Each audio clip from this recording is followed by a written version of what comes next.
Hello everyone and welcome to Scotland on an absolutely beautiful late May evening. I've been out here for about 12 days now and almost every day has been freezing cold, so to feel warm in the sun feels great at the moment, and there's no midges around either, so that's great as well. But even better, I'm in a very special place. So special, in fact, I don't actually want to tell you where it is. And if you do recognise where it is, please don't put that in the comments. I just don't want to advertise these sensitive locations. But this is my first time to this location, so I don't really know what to look for photographically. But as you can probably tell from the view behind me, there is plenty on offer. So I'm going to have a hunt around with the camera, see what I can find. But I am very tired. I'm going to take the pressure off myself. If I don't get a shot this evening, I'm just very happy to be in this beautiful, beautiful place. I thought I'd start by showing you guys the location I'm working with. So we have a lovely lochen here, surrounded by ancient Scots pine trees, and there's some nice skeletal trees too. You can see this one over here on the right, but you can probably make some out on the distant bank there as well. In fact, maybe 1 in 10 trees by the looks of it has died here over the years, and I'm quite interested in those in particular. So I think the first thing I need to do is just have a bit of a wander and see what I can find. But one thing I am going to keep in mind is that I want to shoot the mountain in the frame, and I want to cut down on the amount of blue sky. So actually it's going to make sense for me to shoot this at mid to long focal length, so maybe 70 to 100 millimeters, I suspect, will make that mountain look incredibly prominent within the frame and help me cut down on that blue sky, because I don't really have the clouds at the moment, although maybe some will come through, who knows.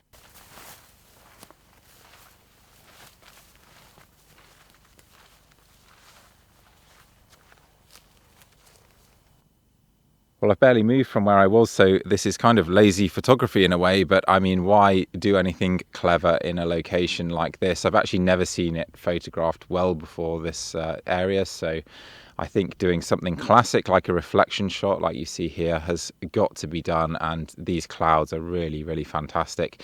I'd love it if they were a little bit closer to the trees and the mountain, but other than that, really happy with this image to start. So this shoot is part of my Fisherfield and Great Wilderness project, and as part of that I do want to achieve some variety in terms of conditions as well. So this is rather harsh lighting, but it does produce a very summery feel to the image. It's a very illustrative, truthful picture of the location. That said, I'm not sure that I did the best I could have creatively with this scene, particularly with that bank creeping in on the right hand side and the rather linear horizontal nature of the lines on the left hand side. So there isn't really much balance there, and the mountain does feel a bit too central. So maybe this second more zoomed in scene is slightly more successful, but then it also isn't that interesting. So I think I do prefer this wider scene, but still plenty to improve on. So another few meters away and another location, and this time I'm trying to get a shot of these trees with the peak behind. A very simple portrait shot, really making the trees the star of the show, and it's nice that the mountain behind is fairly simple. One mistake I did make when I originally shot this scene was actually getting a little bit too close, so I'm going to show you a shot where I'm shooting a little bit wider and the trees are framed in a very similar way, but the backdrop is less compressed. It's a wider view, so I'm actually including some more of the distant mountains off to the left there, and I find that slightly distracting, which is why I then took a step back, zoomed in and focused more on the trees. So trying to remove the peaks on the left that became a bit of a distraction in the frame and simplifying by using a longer focal length. The sun's behind some cloud at the moment, but when it does pop out, it's going to pop out behind that line of trees. So where I'm shooting at the moment, I'm going to be in shadow, so it probably makes sense to go over to that other side of the lochen. It looks like there's plenty of interest on that side too, and I can always come back here if I don't find anything worth shooting.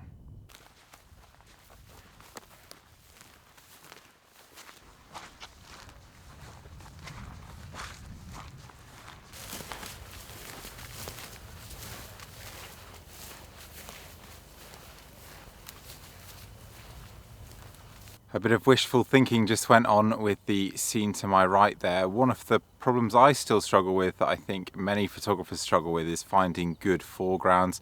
And when you find a tree, for example, that seems interesting, then of course you put it in the foreground to set off the view behind.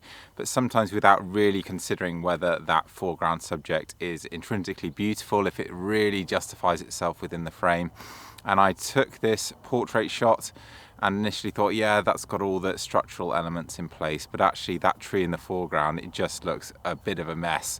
So I think I'm much better off trying to simplify this one to make use of this slightly elevated position I'm on just a rock platform here, and just shoot across the lake towards those mountains, but without a foreground. So cutting out the foreground, we end up with a scene something like this, but I would like to condense the frame a bit more to just zoom in, particularly when I'm shooting at 3:2, because again you're seeing this in a 16:9 ratio. But those trees on the left are a little bit too far to the left, so of course if we walk in that direction we can bring them into frame. So if I very quickly do that, and excuse the bumping around, then something like this to me works that little bit better and actually holds together really nicely. But of course the sun is currently behind a cloud. It does look like it's about to pop out, but I think this is where I'm going to shoot my composition. And there is that light, and I am chuffed a bit with that shot. That's really worked out beautifully. The cloud has rolled in at just the right moment, and I think the colour palette fits together really nicely. The water is also calmed down, so I get all those lovely reflections. So if I get no other shot today, then I'm pretty pleased with that one. But I don't have much light now on the foreground because there's not long until the sun's going to dip below a hill now. So I'm going to have to dash around and see if I can find anything low down, and then hopefully the mountains will hold on to the light a little bit longer. Well, the mountain's still in shadow, so I am right to go exploring, but I can't find anything better at the moment than what I've just shot. That composition that you see there just isn't as strong. So it may be that I've done the best that I can. I did see these two trees over here, and I had the idea of more or less shooting like this and silhouetting them against the mountain, so actually not including the mountain, just shooting the trees on their own because they're that beautiful, those two in the middle there.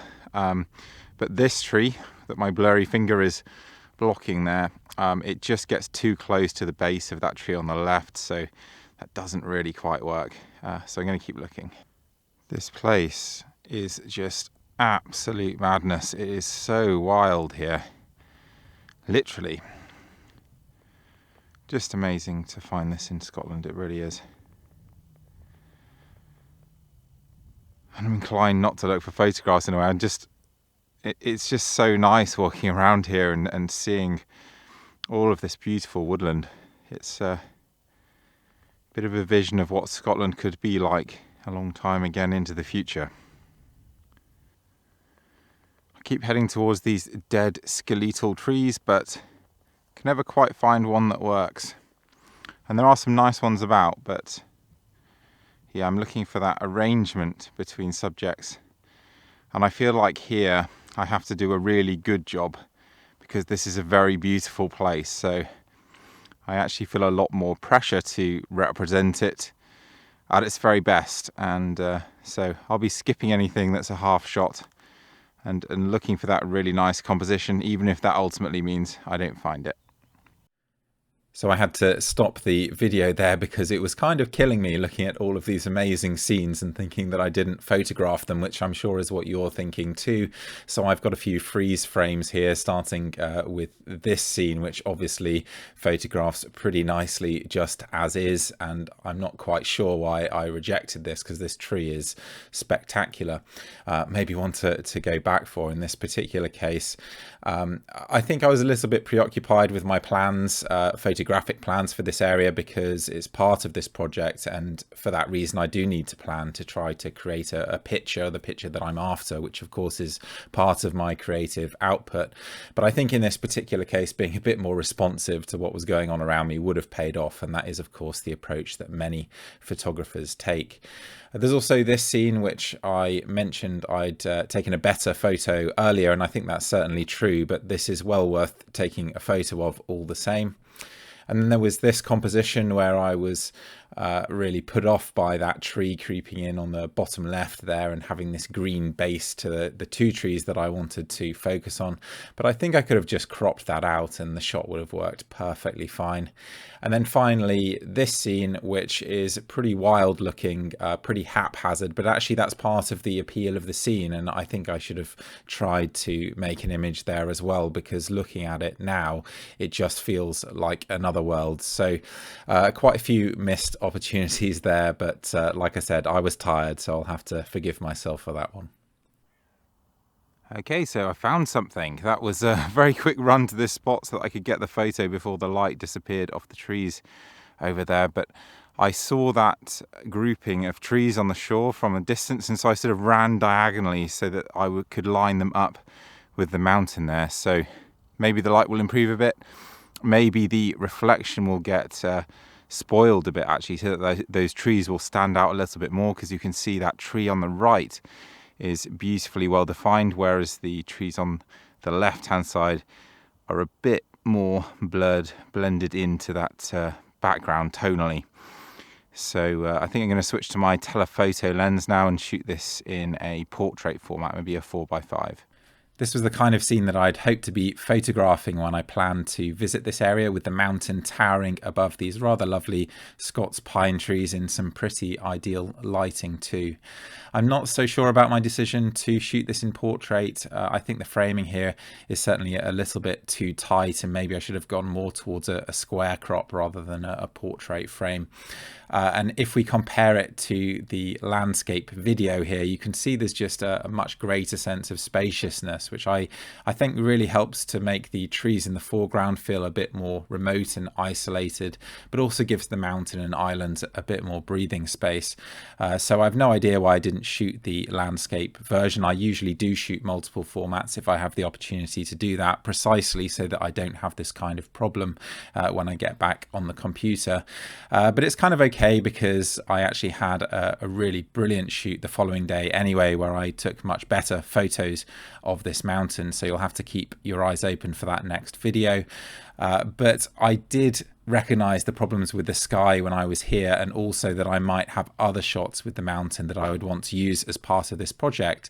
And because that's such an identifiable feature, I decided to eliminate it completely and shoot a panorama of the trees.